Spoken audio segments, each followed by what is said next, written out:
नमस्कार बंधुगण, जय जगन्नाथ। डिजिटल टेक ओडिशार आउ एक नूतन वीडियो को आपण मानकु स्वागत। जो बंधुगण सहारा पोर्टाल अप्लाई करथिले और रिटर्न पाई अपेक्षा करिसेंती बा जो बंधु माने एपर्यंत पोर्टाल अप्लाई करि नाहंती सेमानक पाई आजिर वीडियोटी अत्यंत गुरुत्वपूर्ण रहिबो। तेणु शेष पर्यंत निश्चय देखंतु और सही अनुसार कार्य करंतु। आपणक मूलधन बा जमा अर्थ निश्चय फेरी पाइबे।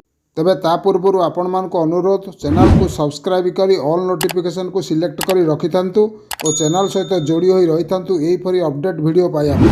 तेबे बंधुगण, सबुठारु गुरुत्वपूर्ण विषय एही जे चलित 5 तारिख रे माननीय सुप्रीम कोर्ट निर्देश अनुसार सहारा पोर्टाल अवधि आसंता डिसेम्बर 25 पर्यंत बढ़ाई दिया गला।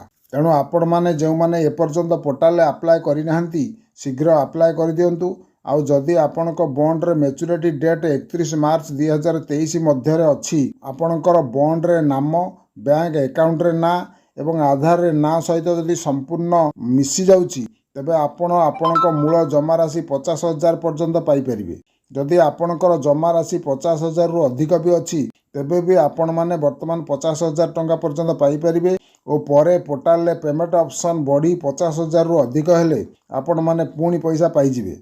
तेणु जो बंधुगण एपर्यंत पोर्टाल अप्लाई करि नाहंती शीघ्र अप्लाई कर दियंतु, कारण सुप्रीम कोर्ट माध्यम पैसा पाइबार गोटे माध्यम पोर्टाल। यह व्यतीत अन्य कौनसी माध्यम पेमेंट हेबा परी लागू नहीं। यह छड़ा मान्यवर सुप्रीम कोर्टर अजब नीति पूर्वर पीआईएल रे किछि शुणाणी करा जाउथला, किंतु वर्तमान पीआईएल को कोर्ट इग्नोर बा अणदेखा करुछंती बा कहउछंती से गोटाए पीआईएल पिनाके पाणी महांती केस रे जा हबो समस्तंकर सेया हबो।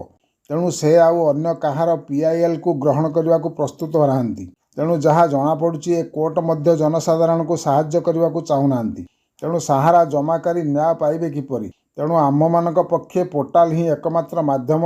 तेणु आपण माने समस्ते निज निजर समस्त डॉक्यूमेंट ठीक करी और बैंक रे डीबीटी करी जदि ना रे मिसमैच अछि तेबे कोर्ट को जाई रोटारी रे एफिडेविट करी यथाशीघ्र अप्लाई करंतु। आपण माने हुए तो आपण मानकर जमा राशि पाई जाई पारंती। आउ जेउ मानकर सोसाइटी रे बा सहारा पोर्टाल रे आपणक ना नाही रो डेफिशिएंसी आसुची से माने यथाशीघ्र आपणक एजेंट बा ब्रांच मैनेजर को देखा करी मेंबरशिप फॉर्म रे सिग्नेचर करी देई दियंतु। आहुरी मध्य ए भितरे हमर केन्द्रापड़ार ब्रांच मैनेजर दया परवश होई लोकमानकु साहाय्य करिया पई ब्रांच खोली डेफिशिएंसी हटेबा को चेष्टा करूछंती। एहीपरि सारा भारतर मैनेजर माने जदि ग्राहक मानकु बा जमाकर्ता मानकु साहाय्य करिया पई ब्रांच खोलंती खूब सुविधा हुंदा।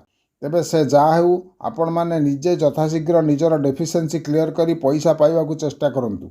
शेष रे आशा करुछि आपण मानकु वीडियोटी भल लागिले लाइक टे करबाकू अनुरोध। आज पई रहिली, नमस्कार, जय।